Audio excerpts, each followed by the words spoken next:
आज ऑनलाइन क्लासे আমরা আলোচনা করব তোমাদের নবম শ্রেণীর পাঠ্য আকাশে সাতটি তারা কবিতা। কবি জীবনানন্দ দাশের আকাশে সাতটি তারা এই কবিতা নিয়ে আলোচনা করার মাঝে মাঝে এখানে যে ধরনের প্রশ্নগুলো হতে পারে সেই সমস্ত প্রশ্ন এবং তার উত্তরগুলো একটু আলোচনা করা হবে। কবি জীবনানন্দ দাশ, জীবনানন্দ দাশ যিনি কবির ঊর্ধ্বে শিল্পী বেশি।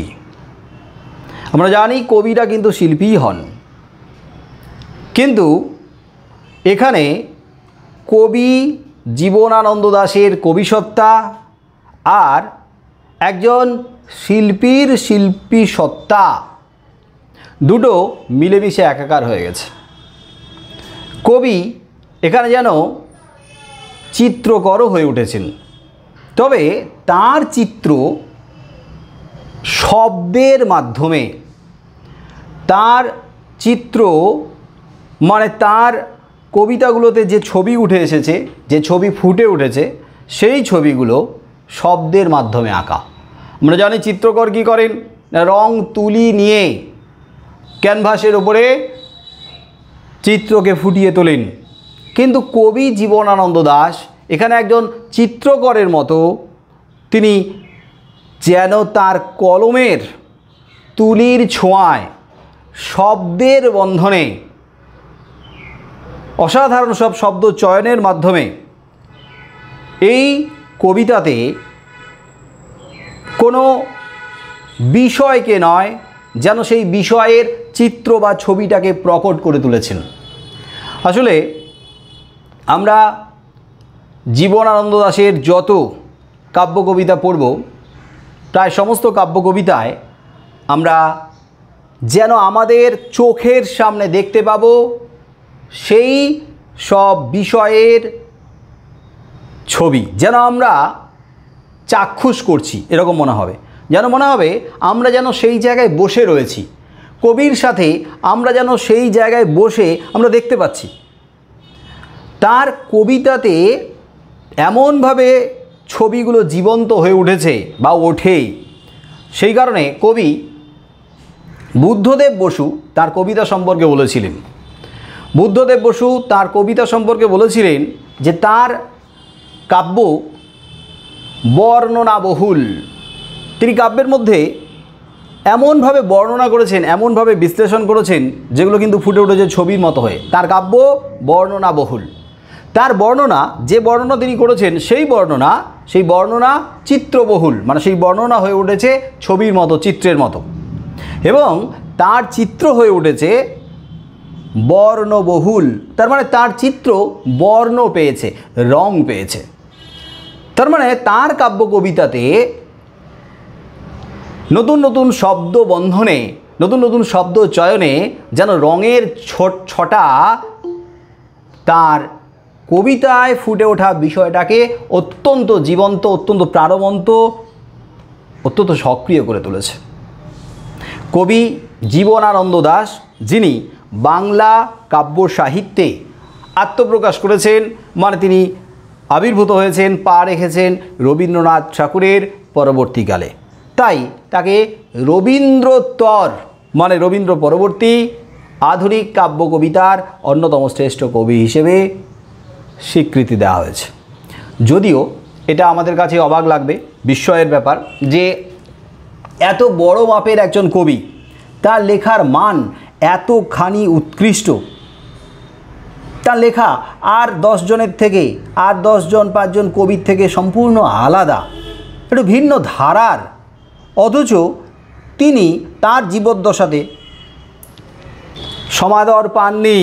যে সমাদর পাওয়ার কথা তার জীবদ্দশায়, মানে মানুষ তার জীবদ্দশাতে বেঁচে থাকাকালীন যে খ্যাতি, যে প্রশংসা, যে সমাদর, যে স্বীকৃতি পাবেন বা পাওয়ার কথা, সেই স্বীকৃতি কিন্তু তিনি তার জীবদ্দশাতে পাননি। কিন্তু তার মৃত্যুর পরে তার কাব্য কবিতা প্রত্যেকটা বাঙালির কাছে, প্রত্যেক বাঙালির মনের মধ্যে গেঁথে গেছে। আর তিনি রবীন্দ্রনাথ ঠাকুরের পরবর্তী অর্থাৎ রবীন্দ্রোত্তর আধুনিক কবিদের মধ্যে অন্যতম শ্রেষ্ঠ কবি হিসেবে জায়গা করে নিয়েছেন। তো বুদ্ধদেব বসুর তার কবিতা সম্পর্কে এই ব্যাখ্যার প্রসঙ্গে বলতে পারি যে রবীন্দ্রনাথ ঠাকুর তার কবিতা সম্পর্কে, তার কবিতাতে ওই শব্দবন্ধগুলো সম্পর্কে তিনি একটা কথা বলেছিলেন। রবীন্দ্রনাথ ঠাকুর জীবনানন্দ দাশের কাব্য কবিতায় ব্যবহৃত শব্দ সম্পর্কে তিনি বলেছিলেন যে তার কাব্য চিত্রময়, চিত্র রূপময়, মানে তার কাব্য কবিতাতে ছবি ফুটে ওঠে, চিত্র ফুটে ওঠে। তো তোমরা জীবনানন্দ দাশের আর কোনো কবিতা পড়েছো আকাশের সাতটি তারা ছাড়া? নিশ্চয়ই পড়ে এসেছো। এর আগে কিন্তু ছোটোবেলা থেকে নিচু ক্লাসে সিলেবাসে জীবনানন্দ দাশের কবিতা থাকার কথা ছিল। মনে পড়ছে কিছু?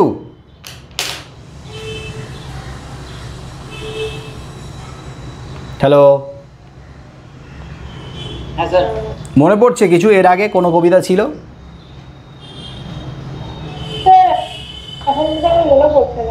স্যার জীবনানন্দ দাশের মায়ের একটি কবিতা ছিল,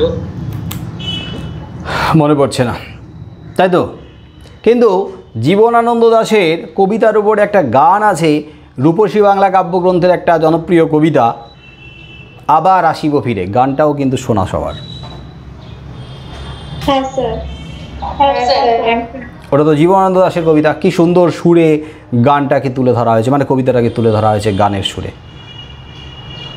আবার আসিব ফিরে এই ধানসিঁড়িটির তীরে। হ্যাঁ, বাংলাদেশের একটা অখ্যাত নদী ধানসিঁড়ি, একটা নদীর নাম। সেই ধানসিঁড়িটির নদীর তীরে কবি আবার ফিরে আসতে চেয়েছেন, মানে এই বাংলাতে তিনি আবার জন্ম নিতে চেয়েছেন, নবজন্ম নিতে চেয়েছেন। কবি জীবনানন্দ দাশের জনপ্রিয় কাব্যগ্রন্থ রূপসী বাংলা, এই কাব্যগ্রন্থের 6 নম্বর কবিতা অর্থাৎ 6ষ্ঠতম কবিতা হলো আকাশের সাতটি তারা। এই কবিতাটি, এই কবিতাতে বাংলায় যখন ধীরে ধীরে সন্ধ্যা নেমে আসছে, বাংলার গ্রাম্য প্রকৃতিতে যখন ধীরে ধীরে সন্ধ্যা নেমে আসছে, সেই সময়কারের যে নৈসর্গিক দৃশ্য, যে অপূর্ব সৌন্দর্য, যে রূপ, কবিতাকে তার কলমের ছোঁয়ায় যেন অসাধারণ চিত্রে আমাদের সামনে পরিবেশন করেছেন বা উপস্থাপন করেছেন। আকাশের সাতটি তারা কবিতায় সারা বাংলার গ্রামের কথা বলা হয়নি আক্ষরিকভাবে। আকাশে সাতটি তারা কবিতাতে সারা বাংলার গ্রামের কথা, সমস্ত গ্রামের কথা বলা হয়নি, কিন্তু এখানে বাংলার, গ্রাম বাংলার কোনো একটা জায়গায় একটা বিশেষ সময়ের যে ছবিটাকে ধরা হয়েছে, আসলে সেই ছবিটাই কিন্তু সারা গ্রাম বাংলার ছবি।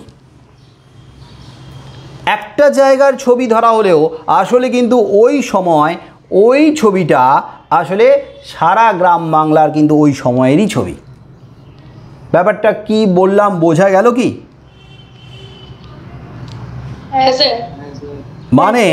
মানে আমরা এইভাবেই যদি বুঝি যে কোনো একজন ব্যক্তি, যে ব্যক্তির স্বভাব চরিত্র, তার সম্পর্কে তার কথাবার্তাগুলো কোনো গল্প কবিতায় তুলে ধরা হয়েছে, তো সেই ব্যক্তি যখন তার কথাকে বলছে, সেই ব্যক্তির মনের কথা, অন্তরের কথা, তার জীবনের কথা যখন তুলে ধরা হচ্ছে, আমরা বলতে পারি ব্যক্তি হিসেবে তার কথাটাই তুলে ধরা হয়েছে। আসলে সেই ব্যক্তির মধ্য দিয়ে ওই ধরনের যত মানুষ আছে তাদের কথাই তুলে ধরা হয়। বোঝা গেল ব্যাপারটা? হ্যাঁ স্যার। ঠিক তেমনিভাবে কবির কাছে এই গ্রাম বাংলার সৌন্দর্য, গ্রাম বাংলার সামগ্রিক সৌন্দর্য একেবারে পূর্ণভাবে রূপায়িত হয়ে তার সামনে উঠে এসেছে, পূর্ণভাবে ধরা পড়েছে। তার মানে গ্রাম বাংলার সৌন্দর্যের কোনো একটা অংশ বাদ দিয়ে কিন্তু সৌন্দর্য পরিপূর্ণতা পায় না। গ্রাম বাংলার প্রতিটা মুহূর্ত, প্রত্যেকটা জিনিস যত সামান্য হোক না কেন, যত তুচ্ছ হোক না কেন, যত সাধারণ হোক না কেন, তার যে সম্মিলিত রূপটা সেটাই কিন্তু কবির কাছে অসাধারণত্ব পায়। আমাদের কাছে মনে হতে পারে যে চলার পথে ঘাস পাতা পায়ে লেগে আমাদের পাটা ভিজিয়ে দিচ্ছে, বড় অস্বস্তির। পায়ে নতুন জুতো পরা রয়েছে, ঘাসের ওপর দিয়ে হেঁটে যাচ্ছ, বা জুতোটাকে খুলে রেখে খালি পায়ে হেঁটে যাচ্ছ, ইস ধুলোবালি পায়ে লাগছে, হ্যাঁ, ঘাস পাতা পায়ে লাগছে, শিশির পায়ে লাগছে, হ্যাঁ, পাটা কেমন নোংরা হয়ে যাচ্ছে, ভিজে যাচ্ছে। না না না না না, এগুলো আমাদের কাছে যদি মনে হয় সামান্য তুচ্ছ বিরক্তিকর, এগুলো কবির কাছে বাংলার সৌন্দর্যের উপকরণ। এগুলো ছাড়া বাংলার সৌন্দর্য কখনো পরিপূর্ণ হতে পারে না। যত সামান্য, যত তুচ্ছ, যত অবহেলিত হোক না কেন, কবির চোখে, জীবনানন্দ দাশের চোখে সেই সমস্ত অবহেলিতগুলোই এক অসাধারণ রূপ নিয়ে উপস্থাপিত হয়। আসলে আমরা দেখব কবির মন দিয়ে, আমরা দেখব কবির চোখ দিয়ে, আমরা দেখব কবির দৃষ্টিভঙ্গি দিয়ে, তখনই কিন্তু আমরা আমাদের এই বাংলাকে, এই বাংলার গ্রামীণ শোভাকে সেইভাবেই কিন্তু উপলব্ধি করতে পারবো। যদি আমরা শহরের মানুষ হিসেবে এই দৃষ্টিভঙ্গি দিয়ে দেখি যে আরামে আছি, স্বাচ্ছন্দ্যে আছি, ভালো খাওয়া দাওয়া করছি, হ্যাঁ, ভালো পোশাক আশাক পরছি, এগুলোর মাঝে ব্যাঘাত সৃষ্টি করছে, বিঘ্ন সৃষ্টি করছে, বাধা হয়ে দাঁড়াচ্ছে এই সমস্ত অতি তুচ্ছ সাধারণ জিনিসগুলো, তাহলে আমরা আমাদের যে দৃষ্টিভঙ্গি সেটা আমরা হিসেবি দৃষ্টিভঙ্গি দিয়ে বিশ্লেষণ করলাম, বিচার করলাম, হিসেবি দৃষ্টিভঙ্গি, যে কোনখানে লাভ আছে, কোনখানে ক্ষতি আছে। আরাম স্বাচ্ছন্দ্য যেখানে আছে সেইখানেই আমাদের লাভ আছে, আর যেখানে আমাদের এই আরাম স্বাচ্ছন্দ্য নষ্ট হচ্ছে সেই জায়গাতে আমাদের লাভ নেই, ক্ষতি আছে। তার মানে আমরা ঘাসে পা রেখে হাঁটবো না, আমরা বৃষ্টিতে ভিজবো না, কারণ বৃষ্টিতে ভিজলে ঠান্ডা লেগে যাবে, সর্দি ঠান্ডা কাশি, অসুস্থ হয়ে পড়বো, অসুস্থ হয়ে পড়লে ভুগতে হবে, আর আমরা যদি ভুগতে থাকি সেই সাথে বাড়ির লোকও ভুগবে। তার থেকে বাবা বৃষ্টিকে দূর থেকে দেখো, কিন্তু ছুঁয়ে দেখার দরকার নেই। আরে বাবা বৃষ্টিকে যদি ছুঁয়েই না দেখো তাহলে বৃষ্টির যে স্পর্শ সেটা পাবে কি করে? বৃষ্টিতে ভেজার যে অনুভূতি, তার অভিজ্ঞতা কি করে জাগবে, কি করে আসবে? বড়রা তো বলেই খালাস, কি বৃষ্টিতে ভিজিস না, হ্যাঁ বৃষ্টিতে ভিজিস না, কারণ বড়রা জানে কি বাবা বৃষ্টিতে ভিজলে একে নিয়ে আমাকেই ভুগতে হবে, একে নিয়েই আমাকেই ছুটতে হবে, তার থেকে বাবা বৃষ্টিতে ভিজবি না, বাইরে যাবি না, রোদ গায়ে মাখবি না, কারণ রোদ লাগলেও তো সর্দি হতেই পারে না, ঠান্ডা লেগে যেতে পারে। রোদে দৌড়াবি না, ছুটবি না, হাঁটবি না, হ্যাঁ গরমটা লেগে ঠান্ডা লাগবে, সর্দি কাশি হবে। বাইরে বৃষ্টিতে ভিজতে ভিজতে খেলবি না, কাদামাটি মাখবি না, কিন্তু এগুলোর মধ্যেই তো প্রাণ রয়েছে, এগুলোর মধ্যেই তো প্রাণের স্পন্দন রয়েছে। এই ইট কাঠ পাথর লোহা লক্কর জঞ্জালের মধ্যে, মানে কংক্রিটের জঞ্জালের মধ্যে প্রাণ নেই, জড় প্রাণহীন। আর জড়োর মধ্যে থাকতে থাকতে আমাদের প্রাণটাও কেমন যেন জড়ো হয়ে যাচ্ছে। প্রাণের মধ্যে একটা স্পন্দন থাকবে না, উচ্ছলতা থাকবে না, একটা আবেগ থাকবে না, অনুভূতি থাকবে না। আরে আবেগ ছাড়া, অনুভূতি ছাড়া, উচ্ছলতা ছাড়া, প্রাণ স্পন্দন ছাড়া বেঁচে থাকার মানেটাই তো নাই। আর সেই প্রাণের স্পন্দনটাকে অনুভব করতে হবে প্রকৃতির মধ্যে, গ্রামীণ প্রকৃতির মধ্যে, গাছপালার মধ্যে, এক একটা সময়ের ধারার মধ্যে। দিনের বেলা আস্তে আস্তে কেটে যাচ্ছে, দিন ঢলছে, বেলা গড়িয়ে যাচ্ছে, আস্তে আস্তে বিকেলের পর সন্ধে নেমে আসছে। তাহলে দিন আর রাত তার মাঝখানে যে সন্ধিক্ষণ, সেই সন্ধিক্ষণটা হলো এমন একটা সন্ধিক্ষণ, এমন একটা মুহূর্ত যা কবি জীবনানন্দ দাশের চোখে এক অপরূপ মায়ারূপ নিয়ে এসছে। শহরে বসে থেকে দিনের শেষ আর সন্ধ্যার আগমন তাকে উপলব্ধি করা সেই মতো যায় না। কি করতে পারি আমরা? না স্যার। যায়, করতে পারি। কখন সন্ধে নামে বুঝতেই পারি না। সন্ধে নামার আগেই ঘরবাড়ি রাস্তাঘাট সব আলোয় ঝলমল করে উঠল।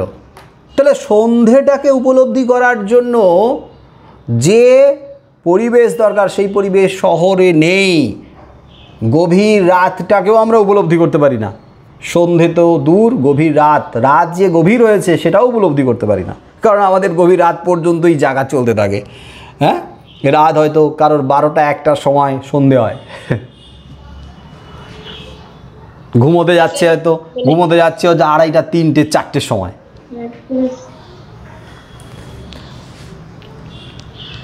রাতের আকাশের ঝলমল করে ওঠে তারা, গোটা আকাশ জুড়ে শুধু তারায় তারার মেলা। এমনভাবে উপলব্ধি করার সৌভাগ্য আমাদের কিন্তু শহরের মানুষের শহরে থেকে হয়ে ওঠেনি। আমরা যখন শহর থেকে ছাড়িয়ে পাহাড়ি অঞ্চলে যাই, নির্জন গ্রামীণ অঞ্চলে যাই, তখন আমরা রাতের আকাশের তারার মালাকে লক্ষ্য করি, উপলব্ধি করতে পারি, তারায় তারায় ভরে যায়। অভিজ্ঞতা আছে এরকম দেখার? হ্যাঁ স্যার। ওকে, এখন তো গ্রামেই যাচ্ছি। হ্যাঁ, ওই যে গ্রামে আছে ও দেখার। লোডশেডিং হয়ে যায়, বাইরে বেরিয়ে এগুলোই দেখি। হ্যাঁ, লোডশেডিং হয়ে যায়, বাইরে বেরিয়ে ছাদে গিয়ে কিছুটা হলেও তুমি দেখতে পাবে। কিন্তু রাস্তাতে যখন গাড়ি টাড়ি চলে তার আলো কিন্তু সেই তারার আলোকে ম্লান করে দেয়। যখন রাস্তা দিয়ে গাড়ি টাড়ি চলতে থাকে, লোডশেডিং হলেও তো গাড়ি টাড়ি চলা বন্ধ হবে না, না স্যার? একটু গলির দিকে তো, মানে আমাদের বাড়িতে একটু গ্রাম সাইডে তো। হ্যাঁ, কিন্তু আশেপাশের কথাবার্তা, আশেপাশের আওয়াজ, এগুলো আমাদের কনসেন্ট্রেশন ব্রেক করে, আমাদের মনোযোগটাকে নষ্ট করে। আর মনোযোগ যখনই নষ্ট করে দেয়, মনোযোগ যখনই টানতে থাকে, তখন কিন্তু উপলব্ধির ওপরে একটা প্রভাব পড়ে। উপলব্ধি করার জন্য শুধু এই দুটো চোখ যথেষ্ট নয়, উপলব্ধি করার জন্য আর একটা চোখ লাগে। সেই চোখটা কিসের চোখ? কোন চোখ? মনের চোখ। আর মনের চোখ যদি বারবার ডাইভার্ট হয়, মনের চোখ যদি বারবার তার রাস্তা থেকে এধার ওধার সরে যায়, তাহলে তুমি উপলব্ধি কখনোই করতে পারবে না। এটা তো স্বাভাবিক। এই চোখ দিয়ে উপলব্ধি করা যায় না, এই চোখ দিয়ে শুধু আমরা দেখি। উপলব্ধির জন্য দরকার জ্ঞান চক্ষু, মনের চোখ। আর সেই মনের চোখটাকে নিবিষ্ট করার জন্য দরকার হয় একেবারে নিস্তব্ধতা, নির্জনতা। তাই শহরে থেকে ধুলোবালি, ধোঁয়া সব কিছু মিলেমিশে যে দূষণের পরিবেশ তৈরি হয়, যে দূষিত পরিবেশ তৈরি হয়, সেই পরিবেশ কিন্তু আকাশের নীলিমাকে আচ্ছন্ন করে, রাতের আকাশের তারার মালাকেও কিন্তু আচ্ছন্ন করে। ততটা স্পষ্টভাবে, ততটা জোরালোভাবে দেখার জন্য নির্জন গ্রামীণ যে পরিবেশ সেটাই কিন্তু যথেষ্ট, এই শহরের পরিবেশ নয়। ওই যে একটা কথা আছে না, যে দুধের স্বাদ ঘোলে মেটানো। আমরা শহরের মানুষ, এখন উপায় নেই, তাই আমাদের এইভাবেই দেখতে হয়। হ্যাঁ, লোডশেডিং হয়ে গেলে মাঝে মাঝে আমরা আকাশে তারার মালা দেখতে পাই, কিন্তু সেটাতে 10টার পরে গোটা পাড়া অন্ধকার হয়ে যায়, আর পূর্ণিমার আলোতে গোটা পাড়াটা ঝলমল করে। হ্যাঁ, দেখতে পাও, সেটা তো খুবই ভালো। কিন্তু ওই যে বললাম, শুধু তো আর লোডশেডিং হলেই দেখা যাবে তা নয়, তার জন্য দরকার একেবারে নিস্তব্ধতা, নির্জনতা, আর মনটাকে এক জায়গায় নিবিষ্ট করা। ওদিকে আকাশে তারার মালা দেখতে দেখতে এদিকে বাড়ি থেকে ডাক শুরু হয়, কিরে কোথায় গেলি এতক্ষণ, ছাদে কি করিস? বাস গেল তারা দেখা। মনোযোগের এসি কি তেসি। যাই হোক, তো মন যখন সম্পূর্ণরূপে নিবিষ্ট হয় তখন ধীরে ধীরে আকাশের তারাগুলো আরও প্রকট হয়। কবি দিন রাতের বিশেষ সেই সন্ধিক্ষণ অর্থাৎ সন্ধ্যার ঠিক আগে আগে, সন্ধ্যার ঠিক পূর্বে বসে রয়েছেন সবুজ ঘাসের উপর। গ্রামীণ প্রকৃতি, চারদিকে গাছগাছালিতে ভরা, সবুজ ঘাসের উপরে কবি বসে রয়েছেন। নিশ্চয়ই সেই সবুজ ঘাস দুর্বা ঘাসই হবে, কোমল নরম। আর সেই দুর্বা ঘাসের উপরে কবি বসে এক মনে তাকিয়ে রয়েছেন আকাশের দিকে। আর তার মনের চোখ যখন এক জায়গাতে নিবিষ্ট হলো তখন ধীরে ধীরে প্রকট হচ্ছে আকাশে 7টি তারা। বলো, এই 7টি তারা বলতে কোন তারার কথা বলা হয়েছে? সপ্তর্ষি মণ্ডল। আকাশের দিকে তাকিয়ে এক ঝলক তাকালেই প্রথমবারেই কিন্তু একসাথে 7টা তারা দেখা যায়, দেখতে পাই আমরা, চোখে পড়ে। কিন্তু এক দৃষ্টিতে একটা তারার দিকে তাকিয়ে থাকলে আস্তে আস্তে আস্তে আস্তে পাশে দেখবে আরেকটা তারা ফুটে উঠছে, তার পাশে দেখবে একটু পরে আবার একটা তারা যেন ফুটে উঠলো, তারপরে দেখবে পুরো 7টা তারার একটা ছবি যেন চোখের সামনে ধরা পড়লো। আসলে আমরা কল্পনায় কী করি, সেই 7টা তারার সঙ্গে একটা কাল্পনিক রেখা দিয়ে মিলিয়ে নিই, তখন তাকে দেখতে লাগে সপ্তর্ষি। হ্যাঁ, সপ্তর্ষি মণ্ডলকে দেখতে লাগে কার মতো? প্রশ্ন চিহ্ন, জিজ্ঞাসার চিহ্ন। তাহলে আকাশে 7টি তারা যখন ফুটেছে উঠে, আকাশে 7টি তারা, এই আকাশে 7টি তারা কথাটাকে ব্র্যাকেটে রাখতে হবে, কারণ প্রশ্ন থাকবে যে আকাশে 7টি তারা বলতে কোন তারার কথা বলা হয়েছে, বা আকাশে কয়টি তারার কথা বলা হয়েছে, কয়টি তারা আকাশে ফুটে উঠেছে। তাহলে 7টি তারাকে আমরা ব্র্যাকেটে রাখবো, এটা এমসিকিউর প্রশ্ন। যখন উঠেছে ফুটে, তাহলে 7টা তারা যখন আকাশে ফুটে উঠেছে তখন কি হয়? তখন কবি কোথায় বসে থাকেন, কোথায় বসে ছিলেন? না, কবি তখন বসে আছেন আমি এই ঘাসে বসে থাকি, এই ঘাসে। তাহলে গ্রামীণ প্রকৃতির মাঝে নরম সবুজ দুর্বা ঘাসের গালিচার ওপর কবি বসে রয়েছেন। গালিচা, কার্পেট, সবুজ কার্পেট, দেখো না, সবুজ কার্পেট, কিন্তু সেটা একেবারে কোমল নরম নরম সবুজ গালিচার উপরে যেন বসে রয়েছেন কবি। তাহলে কবি বসে থেকে কি দেখছেন? তার চোখ, তার চোখের দৃষ্টি কোথায় গিয়ে আটকে রয়েছে? না আকাশের দিকে, কি তাই তো? হ্যাঁ স্যার। এইবারে আকাশের দিকে তার চোখ যখন আটকে রয়েছে তখন সেই চোখে কি ধরা পড়ছে? না আকাশের এক অদ্ভুত দৃশ্য, আকাশের এক অদ্ভুত রঙের মেলা, অদ্ভুত রঙের রোশনাই, রঙের কেউ যেন আকাশটাকে একটা রং দিয়ে ছড়িয়ে দিয়ে গেছে, রং দিয়ে আকাশে যেন একেবারে রঙের প্রলেপ। কি ধরনের রং বলো, কি ধরনের রং আকাশে লক্ষ্য করা যাচ্ছে? তারার রং। কি ধরনের রং? রংটা কি, কালারটা কি? লাল, কামরাঙা লাল। হ্যাঁ, কামরাঙা লাল। কামরাঙা লাল কিন্তু একবারে টকটকে লাল হয় না, হয় না স্যার। না, কামরাঙা ফল তো তোমরা সবাই দেখেছো কি না? হ্যাঁ স্যার। এই কামরাঙা যখন কাঁচা অবস্থায় থাকে ফলটা তখন তো সবুজ, হ্যাঁ স্যার। কিন্তু কামরাঙার ফলটা যখন পেকে যায় তখন তার গাটা কি হয় না, হলদেটে হয়ে যায়, আবার কোথাও কোথাও লালচে রঙও থাকে, তার মানে লাল হলুদের মিশ্রণ। হ্যাঁ। আর এই কামরাঙা মেঘের ছবি মাঝে মাঝে কিন্তু সন্ধ্যের দিকে আমরা আমাদের শিলিগুড়ির আশেপাশে লক্ষ্য করি।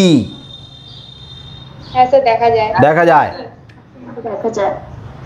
কামরাঙা লাল মেঘ, তার মানে মেঘের রং কামরাঙা লাল। আসলে মেঘের ওপরে সূর্যের আলো পড়েছে, সূর্যাস্তের আলো পড়েছে, সূর্য সবে ডুবছে, আর ডুবে যাওয়ার আগে সূর্য তার কামরাঙা লাল রং দিয়ে আকাশটাকে ছড়িয়ে দিয়ে যাচ্ছে, আকাশের মেঘের উপরে ছড়িয়ে দিয়ে যাচ্ছে। তাহলে মেঘের রং হচ্ছে কামরাঙা লাল, ব্র্যাকেটে রাখতে হবে কামরাঙা লাল মেঘ। প্রশ্ন থাকতে পারে যে মেঘের রং কি না কামরাঙা লাল, কামরাঙা ফলের মতো লাল। কি সুন্দর শব্দ ব্যবহার করেছেন কবি, শব্দবন্ধ। কামরাঙা লাল মেঘ যেন মৃত মণিয়ার মতো গঙ্গাসাগরের ঢেউয়ে ডুবে গেছে। অসাধারণ একটা উপমা। এই উপমা একটু নিজের মতো করে বুঝতে হবে।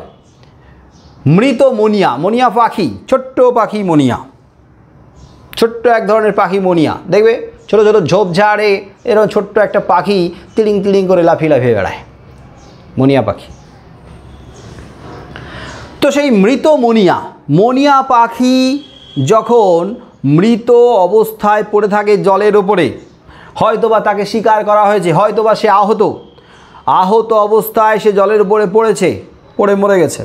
তাহলে তার গায়ে যেখানে আঘাত লেগেছে, চোট লেগেছে, সেখান থেকে রক্ত নির্গত হচ্ছে, রক্ত জলের সঙ্গে মিশে যাচ্ছে। তাহলে মণিয়া পাখির, মৃত মণিয়া পাখির যে রক্ত, সেই রক্ত যখন মিশে যাচ্ছে জলে, তখন জলের রঙটা একদম লাল টকটকে হয়ে যাচ্ছে। গঙ্গা, হ্যাঁ বলো স্যার। তার মানে স্যার কবি একটা প্রাণীর স্যার চলে যাওয়াকেও স্যার প্রকৃতিরই এক সুন্দর দৃষ্টিভঙ্গি দিয়ে ফুটিয়ে তুলতে চেয়েছে। হ্যাঁ, চলে যাওয়াটা, মায়ের থেকে সন্তানের চলে যাওয়া, এটাও কিন্তু বিচ্ছিন্নতা, বেদনা, ট্র্যাজেডি, কষ্ট। প্রকৃতি যদি মা হয় তাহলে মৃত মণিয়া পাখি, মণিয়া পাখি যেন তার সন্তান। কামরাঙা লাল মেঘ যেন মৃত মণিয়ার মতো গঙ্গাসাগরের ঢেউয়ে ডুবে গেছে। তাহলে যদি প্রশ্ন করা হয় গঙ্গাসাগরের ঢেউয়ে ডুবে গেছে, গঙ্গাসাগরের ঢেউয়ে কি ডুবে গেছে, উত্তর কি হবে? মণিয়া পাখি। মণিয়া পাখি না, উত্তর ভুল হলো। লাইনটা আবার পড়ে দেখো। কামরাঙা লাল মেঘ যেন মৃত মণিয়ার মতো গঙ্গাসাগরের ঢেউয়ে ডুবে গেছে। রাইট, কামরাঙা লাল মেঘটা ডুবে গেছে বলেই তো দিয়েছে। কে ডুবে গেছে না কামরাঙা লাল মেঘ ডুবে গেছে। তাহলে মেঘটা ডুবে গেছে, তাহলে সূর্য ধীরে ধীরে ধীরে ধীরে যখন ডুবে যাচ্ছে তখন মেঘও তো আধারে অন্ধকারে ডুবে যাচ্ছে, তাহলে মেঘকে তো আর দেখা যাচ্ছে না। তাহলে কামরাঙা লাল মেঘটা ডুবে গেছে, মেঘ ডুবে গেছে, মেঘ অদৃশ্য হয়ে গেছে, মেঘ হারিয়ে গেছে। কামরাঙা লাল মেঘ, কিন্তু মেঘটা ডুবে গেছে কার মতো, এটা এবারে বলতে হবে, এটা এবারে ব্যাখ্যা করতে হবে। কার মতো ডুবে গেছে মেঘটা? হ্যাঁ, মৃত মণিয়া পাখির মতো ডুবে গেছে, এইটা এবারে ঠিক হলো। মৃত মণিয়া পাখির মতো ডুবে গেছে। দেখবে সাগরের ধারে যখন বসে থেকে আমরা ঢেউগুলো অনবরত আছড়ে পড়া দেখতে থাকি, তখন দেখবে ওই ঢেউয়ে কখনো কখনো মৃত পাখি, মৃত জীব বা মৃত কোনো জিনিস বা কোনো বস্তু, জড় বস্তু, সেগুলো দেখবে ঢেউয়ে এসে আছড়ে পড়ছে, আবার ঢেউ সেগুলোকে টেনে নিয়ে চলে যাচ্ছে। আমি সমুদ্রের ধারে তীরের কথা বলছি, দেখবে একটা ঢেউ এসে ওই জিনিসগুলোকে উপরের দিকে ঠেলে নিয়ে চলে গেল, আবার ওই ঢেউটা যখন চলে যাচ্ছে তখন ওগুলো আবার তার টানে চলে যাচ্ছে, তাহলে আবার তাকে ওই ঢেউ নিয়ে এসে আবার আছড়ে ফেলছে। তো যখন আছড়ে ফেলছে ঢেউ, তখন কি হয়, ওই জিনিসটা যখন ঢেউয়ে ঢাকা পড়ে যায়, কি পড়ে না? তাহলে যখন, তাহলে ধরে নাও এখানে একটা মৃত মণিয়া পাখি ঢেউয়ে ভাসছিল, মানে জলে ভাসছিল, এবারে সেই জলে ঢেউ এসে যখনই আছড়ে ফেললো তখনই তাকে ডুবিয়ে দিল ঢেউটা। তাহলে মৃত মণিয়া পাখি যেমন ঢেউয়ে টুপ করে ডুবে যায়, ঢেউ যখন আসে ঢেউ তখন তাকে ডুবিয়ে দেয়, ঠিক মৃত মণিয়া পাখির মতো ঢেউ যেমন মৃত মণিয়াকে ডুবিয়ে দেয়, তেমনি মৃত মণিয়া পাখির মতো ডুবে গেল কে? এবারে বলো, কে ডুবে গেল? কামরাঙা লাল মেঘ। কামরাঙা লাল মেঘ ডুবে গেল। হ্যাঁ, কামরাঙা লাল মেঘ ডুবে গেল। তাহলে কামরাঙা লাল মেঘ মৃত মণিয়ার মতো গঙ্গাসাগরের ঢেউয়ে ডুবে গেছে। গঙ্গাসাগরকে তোমরা ব্র্যাকেটে রাখবে, গঙ্গাসাগর, সাগর দ্বীপ, একটা আইল্যান্ড, একটা দ্বীপ। এই যে ঝড় হয়ে গেল, এই যে বন্যা হয়ে গেল, ইয়াস, সাগর দ্বীপ, তার পাশাপাশি দু একটা দ্বীপের কথা আছে, সুন্দরবন অঞ্চল, হ্যাঁ, ওদিকে মেদিনীপুর, বিস্তীর্ণ অঞ্চলকে কিন্তু প্লাবিত করেছে। বহু জায়গায় নদী বাঁধ ভেঙে গেছে, বহু জায়গায় নদী বাঁধ প্লাবিত হয়েছে, উপচে পড়েছে। হ্যাঁ, তাহলে চারদিক কিন্তু ভেসে গেছে। তার মধ্যে কিন্তু সাগর দ্বীপ এই জায়গাটার কথাও রয়েছে। আর সাগর দ্বীপটা তো মোহনা অঞ্চলে, গঙ্গার মোহনা অঞ্চল, বঙ্গোপসাগর আর গঙ্গার যে সঙ্গমস্থল সেখানেই অবস্থিত। বুঝতে পারছো? হ্যাঁ স্যার। কপিল মুনির আশ্রম আছে সাগর দ্বীপে। তাহলে সাগর দ্বীপে কপিল মুনির আশ্রম যেখানে রয়েছে সৈকতে, সেখানে দাঁড়ালে আমরা দেখতে পাবো সূর্য সন্ধ্যের সময়, মানে সন্ধে নাগাদ সূর্য ধীরে ধীরে ডুবে যাচ্ছে। তো দূরের দিকে তাকিয়ে থাকো, সমুদ্রের ধারে দাঁড়িয়ে দূরের দিকে তাকিয়ে থাকলে কি মনে হবে? আস্তে আস্তে যেন সূর্যটা জলের মধ্যে ডুবে যাচ্ছে, ডুবে যাচ্ছে, ডুবে যাচ্ছে, একটু পরে দেখবে জলেই হারিয়ে গেল। হয় না এরকম? দূরের দিকে তাকিয়ে থাকলে মনে হয়। হ্যাঁ, এক দৃষ্টিতে তাকিয়ে থাকলে এরকম কিন্তু মনে হয় যে সূর্যটা যেন আস্তে আস্তে আস্তে আস্তে জলের মধ্যে ডুবে যাচ্ছে। তো জলের মধ্যে যখন সূর্যটা ডুবে গেল, মানে অদৃশ্য হয়ে গেল, যখন সূর্য অস্ত গেল তখন আস্তে আস্তে অন্ধকারে ঢেকে যাবে মেঘ, ডুবে যাবে মেঘ, তো মেঘও হারিয়ে যাচ্ছে। তাহলে মেঘগুলো হারিয়ে যাচ্ছে কার মতো? না এই কামরাঙা মেঘগুলো হারিয়ে যাচ্ছে বা ডুবে যাচ্ছে কার মতো? মৃত মনিয়া পাখির মতো। গঙ্গাসাগরের ঢেউয়ে ডুবে গেল। মনে হলো একটা ঢেউ এলো, মেঘগুলোকেও ডুবিয়ে দিয়ে চলে গেল, মেঘগুলোও হারিয়ে গেল। আসিয়াছে শান্ত অনুগত বাংলার নীল সন্ধ্যা। কে এসেছে? না সন্ধ্যা, বাংলার সন্ধ্যা। বাংলার বুকে সন্ধ্যা ঘনিয়ে এসছে, সন্ধ্যা নেমে এসেছে। আর সেই সন্ধ্যা কেমন? সেই সন্ধ্যার আগে কতগুলো বিশেষণ দেওয়া হয়েছে। কেমন সন্ধ্যা? শান্ত, শান্ত, অনুগত আর নীল। অনুগত আর নীল। হ্যাঁ, নীল সন্ধ্যা। নীল রং তো স্বপ্নালু পরিবেশের সৃষ্টি করে, মায়ার পরিবেশের সৃষ্টি করে, একটা স্বপ্নের জগৎ, মায়াবী জগৎ তৈরি করে। আর বাংলার সবুজ প্রকৃতিও যেন সেই নীলাভ মায়াবী পরিবেশ তৈরি করেছে। কেন? একটা মায়াবী রূপ ধরেছে বাংলার সেই সন্ধ্যা। আবার সেই সন্ধ্যা নিয়ম মাফিক নামে। আমাদের শহরের সন্ধ্যা নিয়ম মাফিক নামে না, সময় ধরে নামে না। কখন সন্ধ্যা হয় আর কখন গভীর রাত হয় আমরা নিজেরাই বুঝতে পারি না। কিন্তু বাংলার বুকে, গ্রাম বাংলার বুকে একটা নির্দিষ্ট সময় ধরে সন্ধ্যা নামছে। আসলে সন্ধ্যাটাকে সেখানে উপলব্ধি করা যায়। তাই সন্ধ্যা যেন সেখানে অত্যন্ত অনুগত হয়ে রয়েছে, বাধ্য হয়ে রয়েছে নিয়ম মেনে। তোমরা যদি নিয়ম মেনে চলো, সময় মেনে কাজ করো, বড়দের কথা শোনো, তাহলে তোমরাও অনুগত হলে, তোমরাও বাধ্য হলে। তেমনি সন্ধ্যাও বাধ্য, সন্ধ্যাও অনুগত। কারণ সন্ধ্যা শহরের সন্ধ্যা নয়, গ্রাম বাংলার সন্ধ্যাও কিন্তু প্রতিদিন নিয়ম মেনে নামে। তার মানে প্রতিদিন নিয়ম মাফিক মানুষ উপলব্ধি করতে পারে সন্ধ্যাকে। আর শান্ত, কারণ না আছে হইচই, না আছে হট্টগোল, না আছে গাড়ির আওয়াজ, না আছে চারদিকে চিৎকার চেঁচামেচি, না আছে ব্যস্ততা, না আছে এত দুরন্তপনা, ছুটে চলা। এগুলো কোথায় আছে? শহরে। শহরে আছে। শহরে, হ্যাঁ শহরে আছে। তাই এত শান্ত হয়ে, অনুগত হয়ে বাংলার সন্ধ্যা নামছে যেন মায়াবী রূপ ধরে, নীল রং তথা স্বপ্নালু রং ধরে। যখন ধীরে ধীরে সন্ধ্যা নেমে আসছে, তখন এই সন্ধ্যার নেমে আসা কবি একটা সুন্দর উপমার সাহায্যে বুঝিয়েছেন। কেশবতী কন্যা যেন এসেছে আকাশে আজ। কেশবতী কন্যা, কেশবতী কন্যা, তার মানে সেই কন্যার চুলের বাহার কেমন?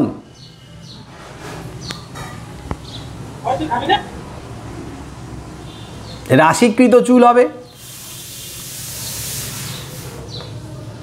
সেই চুল দীর্ঘ হবে, অনেক বেশি লম্বা হবে। এক গোছা চুল নেমেছে তার মাথা থেকে, তার মানে এলোকেশী কেশবতী কন্যা। যেন মনে হবে কোনো এক কেশবতী কন্যা আকাশে এসেছে। ওই দেখা যাচ্ছে, তোমরা দেখতে পাচ্ছ নাকি? না স্যার, আকাশে দেখতে পাচ্ছ না, কিন্তু কবি দেখতে পাচ্ছেন। আসলে কবি কোন চোখ দিয়ে দেখছেন তাহলে?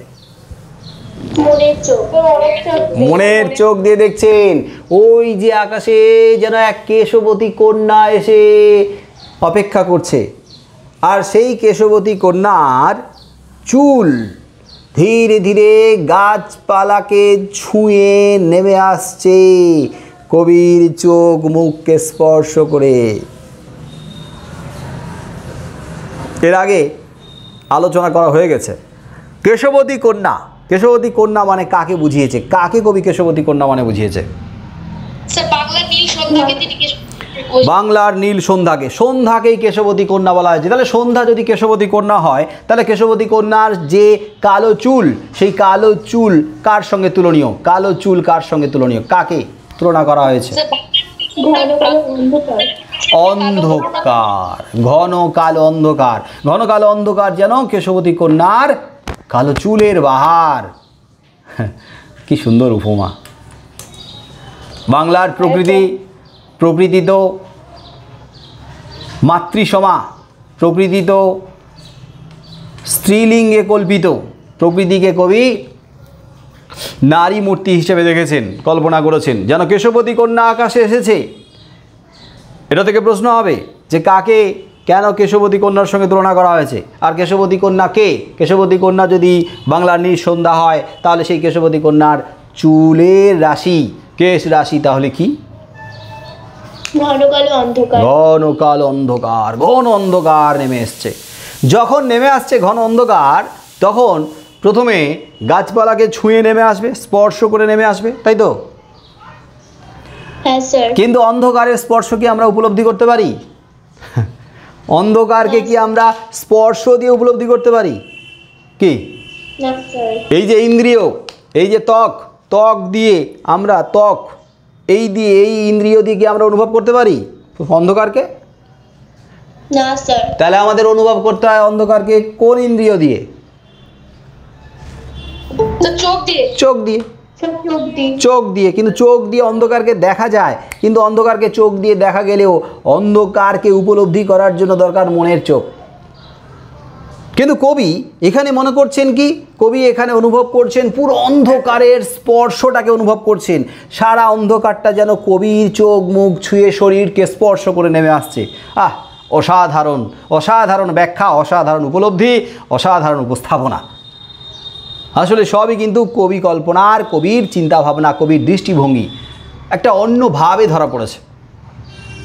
আমাদের দৃষ্টিভঙ্গি হয়তো এইভাবে কোনোদিন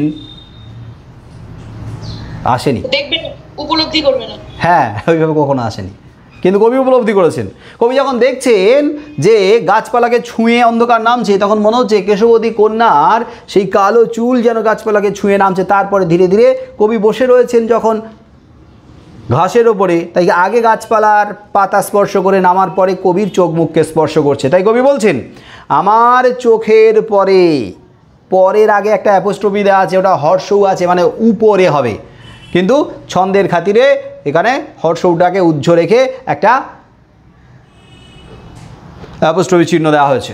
তাহলে আমার চোখের উপরে, কবির চোখের উপরে, কবির মুখের উপরে চুল তার ভাসে। তাহলে কবির চোখ মুখের উপরে চুল ভাসছে কেশবতী কন্যার। তাহলে কেশবতী কন্যার চুল ভাসছে মানে কবির চোখে মুখে কি ভাসছে? কিসের স্পর্শ লাগছে? অন্ধকারের স্পর্শ লাগছে। পৃথিবীর কোনো পথ এ কন্যারে দেখেনি গো।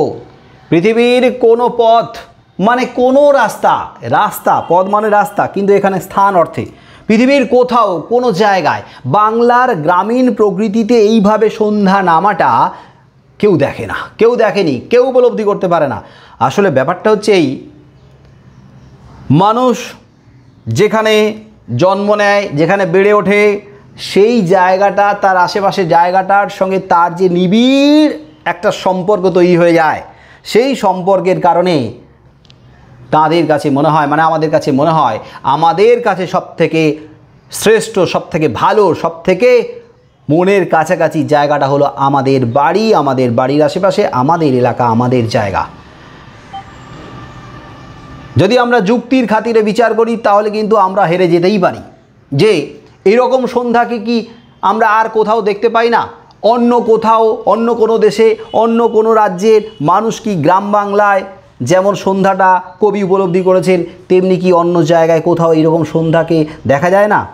অবশ্যই দেখা যায়। তারা বলবে তাদের দেশ শ্রেষ্ঠ, মাতৃভূমি সবার কাছেই তো শ্রেষ্ঠ। সেই মাতৃভূমির সেই যে গ্রামীণ পরিবেশে সন্ধ্যা নামে সেই সন্ধ্যার শোভা তার কাছে, তার হৃদয় ছুঁয়ে যায়, তার কাছে হয়ে ওঠে অসাধারণ। কিন্তু আমরা তো বাঙালি, কবি তো বাঙালি, বাংলার সঙ্গে তার অন্তরাত্মার যোগ, নিবিড় প্রাণের যোগ।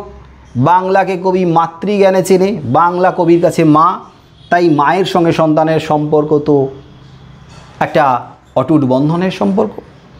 তাই কবির মনে হবে, আমাদের কাছে মনে হবে যে বাংলা ছেড়ে আর অন্য কোথাও গিয়ে যেন আমরা স্বস্তি পাবো না, শান্তি পাবো না, অন্য কোথাও গিয়ে এমন সুন্দর সন্ধ্যাকে দেখতে পাবো না। তাই বাংলার এই সন্ধ্যা, গ্রাম বাংলার এই সন্ধ্যাকে পৃথিবীর আর কোথাও দেখা যায় না। পৃথিবীর আর কোনো পথ এই কন্যাকে দেখেনি। এই কন্যাকে মানে কেশবতী কন্যাকে, মানে কাকে দেখেনি? বাংলার নীল বাংলার নীল সন্ধ্যাকে দেখেনি। ব্যাপারটা কি বোঝা গেল? আমি কি কিছুটা বোঝাতে পারলাম যে কেন কবি বলেছেন বাংলার নীল সন্ধ্যাকে, কেশবতীর কন্যাকে আর অন্য কোথাও দেখা যায়নি, দেখা যায় না? বোঝাতে পারলাম? স্যার আরেকবার বলবেন? বলছি বাংলার এই সন্ধ্যা, বাংলার গ্রাম বাংলায় নেমে আসা এই সন্ধ্যা কবি বলছেন পৃথিবীর আর অন্য কোথাও দেখা যায়নি বা দেখা যায় না। এটা কি হতে পারে? যিনি অন্য দেশের অধিবাসী, সেই দেশ তার কাছে শ্রেষ্ঠ। সেই দেশে যে গ্রামীণ প্রকৃতি, সেখানে সূর্য যখন ধীরে ধীরে ডুবে যায়, সন্ধ্যা ঘনিয়ে আসে, সেখানকার কবি সুলভ মন যার আছে সেখানকার মানুষের কাছে সেই সন্ধ্যাটা তো অসাধারণ হয়ে ধরা পড়বে, কি পড়বে না?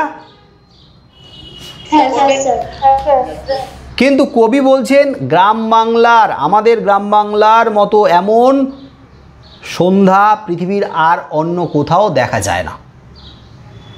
এটা আমি বললাম যে যুক্তির খাতিরে কিন্তু আমরা হেরে যেতে পারি, কিন্তু উপলব্ধি যদি আমরা করি, যে উপলব্ধি, অনুভূতি, উপস্থাপনা অন্তর থেকে, সেদিক থেকে কিন্তু কবি তার দৃষ্টিভঙ্গি দিয়ে যে বিশ্লেষণ করেছেন সেদিক থেকে তিনি ঠিক।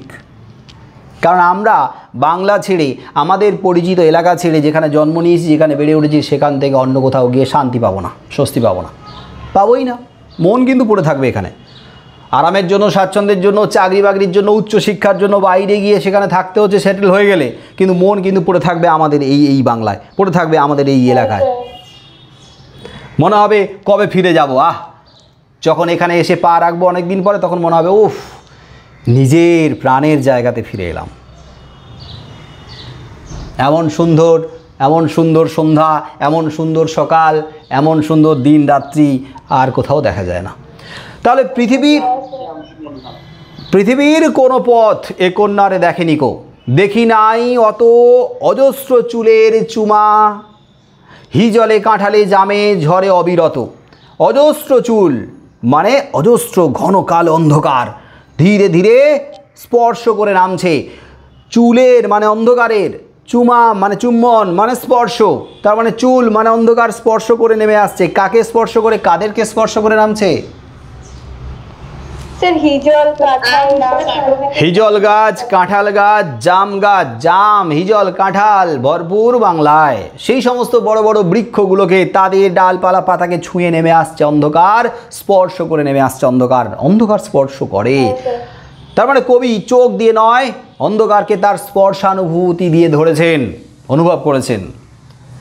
তাই অজস্র চুলের চুমা, হিজলে কাঁঠালে জামে ঝরে অবিরত, জানি নাই এত স্নিগ্ধ গন্ধ ঝরে রূপসীর চুলের বিন্যাসে পৃথিবীর কোনো পথে।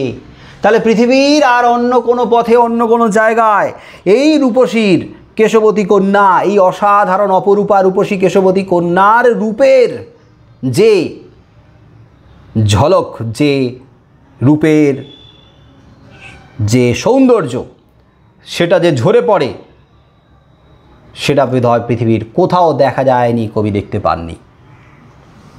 তাহলে রূপসীর চুলের বিন্যাস থেকে যে সৌন্দর্য ঝরে পড়ে, তার মানে অন্ধকার থেকেও যে সৌন্দর্যটা ধরা পড়ে সেই সৌন্দর্য পৃথিবীর আর অন্য কোথাও, অন্য কোনো পথ, অন্য কোনো জায়গায় দেখা যায় না, ধরা পড়ে না। তার মানে শুধুমাত্র কবি এই মুহূর্তে আমরা যেটা দেখলাম শুধু অন্ধকারকে, সন্ধ্যার অন্ধকারকে যে উপলব্ধি করেছেন তা নয়, এই সাথে সাথে আমরা দেখব এরপরে কবি চোখে ধরা পড়ছে, কবির উপলব্ধিতে ধরা পড়ছে গ্রাম বাংলার যত সাধারণ তুচ্ছ অতি সামান্য জিনিসগুলো অসাধারণভাবে। কারণ একটু আগেই বললাম যে এর মধ্যেই কিন্তু বাংলার প্রাণ লুকিয়ে আছে, প্রাণ স্পন্দন লুকিয়ে আছে, স্বতঃস্ফূর্ততা লুকিয়ে আছে, আবেগ লুকিয়ে আছে, উচ্ছ্বাস লুকিয়ে আছে, আর সব কিছু জড়ত্ব লুকিয়ে রয়েছে ইট কাঠ পাথর কংক্রিটের লোহালক্করের জঞ্জালের মধ্যে। মানে আমরা জঞ্জালের মধ্যে, প্রাণহীনতার মধ্যে হাঁপিয়ে উঠছি। তাই বেরিয়ে পড়ো, ছুটে যাও এই গ্রাম বাংলার অতি সহজ সাধারণ তুচ্ছ এই সমস্ত জিনিসের মাঝে ফিরে পাবে নিজেকে, খুঁজে পাবে নিজেকে। যদিও এই মুহূর্তে বেরোনোর উপায় নেই, কিন্তু সুযোগ পেলে পৌঁছে যেও। ঘাস পাতাকে ধরে দেখো, সবুজের স্পর্শ নেওয়ার চেষ্টা করো, পাখির ডাক শোনার চেষ্টা করো, এই কান দিয়ে নয়, মনের কান দিয়ে। বাতাসের শব্দ শোনো, গাছের ওপর দিয়ে বাতাসের বয়ে চলা শোনো, শুকনো পাতার আওয়াজ শোনো, বৃষ্টিকে উপলব্ধি করো, হাত বাড়িয়ে নয়, জানলা দিয়ে, বৃষ্টির মাঝে গিয়ে। আহা, ঝিরঝিরে বৃষ্টিতে ভেজার মজা এক, মুষলধারে বৃষ্টিতে ভেজার মজা আর এক। হ্যাঁ স্যার, মুষলধারে বৃষ্টিতে ভেজার আনন্দ অনুভূতি এক, আবার ঝিরঝিরে বৃষ্টিতে অনুভূতি আছে, মুষলধারেটার অনুভূতি নেই। মুষলধারে মনে হয়, মুষলধারে বৃষ্টিতে মনে হয় পালাই দৌড়ে, মার খেতে হবে আর কিচ্ছু না।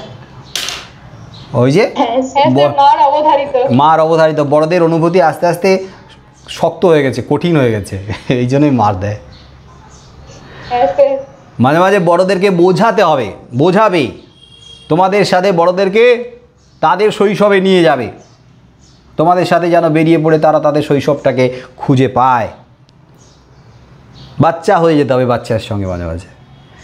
নরম ধানের গন্ধ, আহা হা হা, নরম ধান, কচি ধান, সবুজ ধানের মধ্যে সবে দুধের শটটা পড়েছে, নরম ধান, দেখবে টিবলে দুধের মতো সাদা অংশ বেরিয়ে আসে, একদম কচি নরম ধানের। তার একটা গন্ধ আছে, সুবাস আছে, যেটা শহরের মানুষের, মানে আমাদের মতো মানুষের হয়তো ধানের খেতে গিয়ে দাঁড়ালে পাওয়া যাবে না, খুঁজেই পাবো না। আমরা হয়তো খোঁজার চেষ্টা করব। কেউ যদি বলে কি সুন্দর ধানের একটা গন্ধ ভেসে আসছে না, আমরা বলবো কই, কি বাজে গন্ধ, চল বাড়ি যাই। নরম ধানের গন্ধ, কলমির ঘ্রাণ, কলমি শাকেরও একটা ঘ্রাণ আছে, জলজ কলমি শাক, জলে যে কলমি শাকগুলো হয়ে থাকে সেখান থেকেও একটা ঘ্রাণ আসে, তার একটা গন্ধ কবির নাকে ধরা পড়ছে। হাঁসের পালক, হ্যাঁ হাঁসের পালক, হাঁসের পালকের একটা পেলবতা আছে, নরম কোমল একটা স্পর্শ আছে। হাঁসের পালক, গায়ে হাত দেবে দেখবে পালকের একটা সুন্দর স্পর্শ আছে, নরম কোমল। হাঁসের পালক, আমার হাতে হাঁসের পালক না, এটা কি?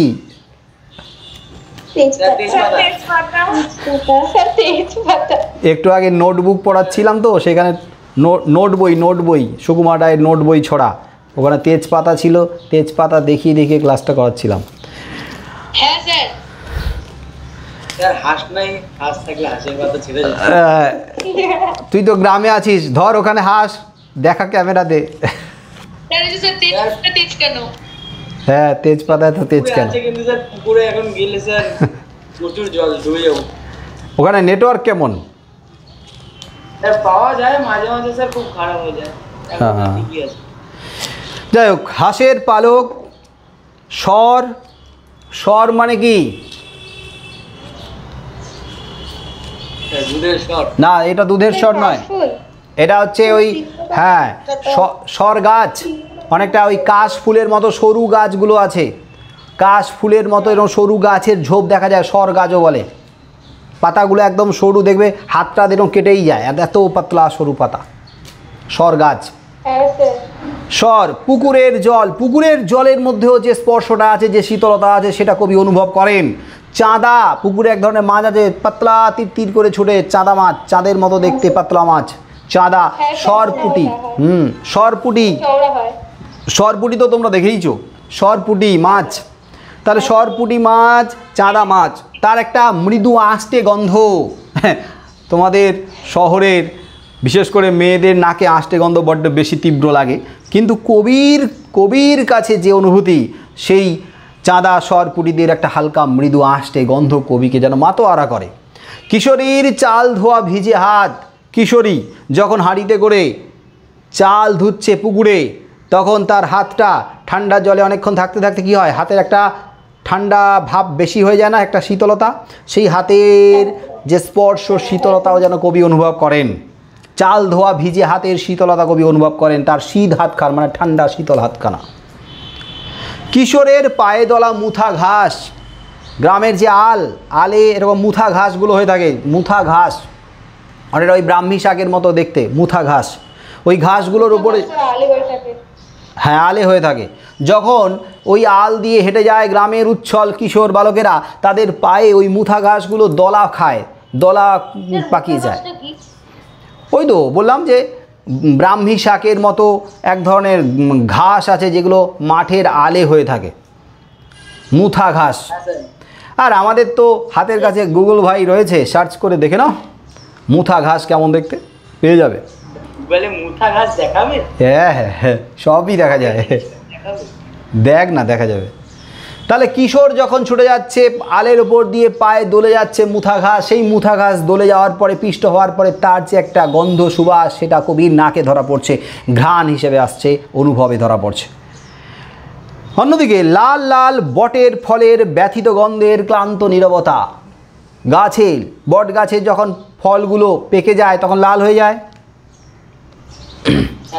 হ্যাঁ এই লাল বট ফল যখন পেকে ঝরে পড়ে, ক্লান্ত হয়ে যেন ঝরে পড়লো, খসে পড়লো বৃন্ত থেকে, মোটা থেকে, তার উপর দিয়ে যখন ছড়িয়ে পড়ে রয়েছে, তার উপর দিয়ে যখন পথিক হেঁটে যায়, তখন দেখবে একটা কষ্ট, যন্ত্রণা, ক্লান্তি যেন সে অনুভব করে। কে না বট ফল। আসলে বট ফল তো মৃত, পড়ে গেছে তো গাছ থেকে খসে, আমাদের মনে হতে পারে, কিন্তু না, সেই বট ফলের খসে পড়া, ক্লান্তি নিয়ে ঝরে পড়া, আর তারপরে পথিকের তার উপর দিয়ে হেঁটে যাওয়াতে সে যখন দলিত হচ্ছে, পিষ্ট হচ্ছে, তার কষ্ট, পীড়ন, যন্ত্রণাটা যেন কবি উপলব্ধি করেছেন। আসলে কবি জড় পদার্থের মধ্যেও যেন প্রাণ সত্তাকে আরোপ করে দিয়েছেন, প্রাণ সত্তাকে খুঁজে পেয়েছেন। তাই জড় পদার্থ কবির কাছে আর জড় হয়ে থাকেনি, সেই জড়গুলো হয়ে উঠেছে জীবন্ত। তাহলে লাল লাল বটের ফলের মধ্যে একটা গন্ধ আছে, বটফল, পাকা বটফলের মধ্যে একটা গন্ধ আছে, সেই গন্ধটা যেন কবির কাছে কেমন মনে হয়েছে, সেই গন্ধটার মধ্যে কবি যেন একটা ব্যথা, কষ্ট, যন্ত্রণা খুঁজে পেয়েছেন। তাই ব্যথিত গন্ধের একটা ক্লান্ত নীরবতা, চুপচাপ নীরব থেকে ব্যথা যন্ত্রণা অনুভব করে যাচ্ছে, আর তার উপর দিয়ে হেঁটে যাচ্ছে পথিক, তার ব্যথা যন্ত্রণাটাকে আরও বাড়িয়ে দিয়ে। আর এরই মাঝে বাংলার প্রাণ, এরই মাঝে, তার মানে এরই মাঝে মানে কার মাঝে বোঝা গেল, শুধু কিন্তু বট ফলের মাঝে নয়, পাকা বট ফল, কিশোরীর ভিজে হাত, কিশোরের পায়ে দলা মুথা ঘাস, সর পুকুরের জল, চাঁদা সরপুটিদের মৃদু ঘ্রাণ, হাঁসের পালক, কলমির ঘ্রাণ, নরম ধানের গন্ধ, আর বাংলার সন্ধ্যাকালীন পরিবেশের মধ্যে, সব কিছুর মধ্যেই কবি বাংলার প্রাণটাকে, প্রাণের স্পন্দনটাকে অনুভব করেছেন, টের পেয়েছেন, ধরতে পেরেছেন। তাহলে এরই মাঝে মানে সব কিছুর মাঝে কিন্তু লিখতে হবে, বোঝা গেল? হ্যাঁ স্যার। আকাশে 7টি তারা যখন উঠেছে ফুটে আমি পাইটের, আকাশে যখন 7টি তারা ফুটে উঠেছে মানে সন্ধে যখন নেমে এসেছে, কবি এই বাংলার এমন প্রাণ স্পন্দনকে পুরোপুরি অনুভবে ধরতে পেরেছেন।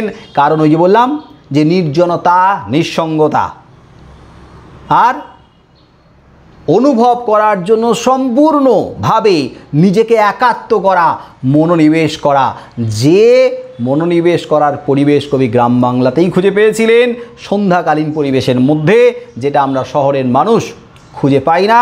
তাই আমরা কিন্তু আকাশের 7টি তারাকে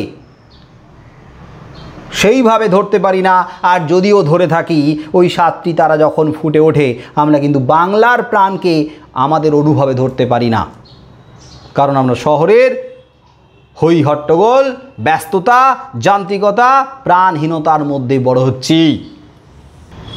ঠিক আছে, টাটা সবাইকে। ওকে, থ্যাংক ইউ।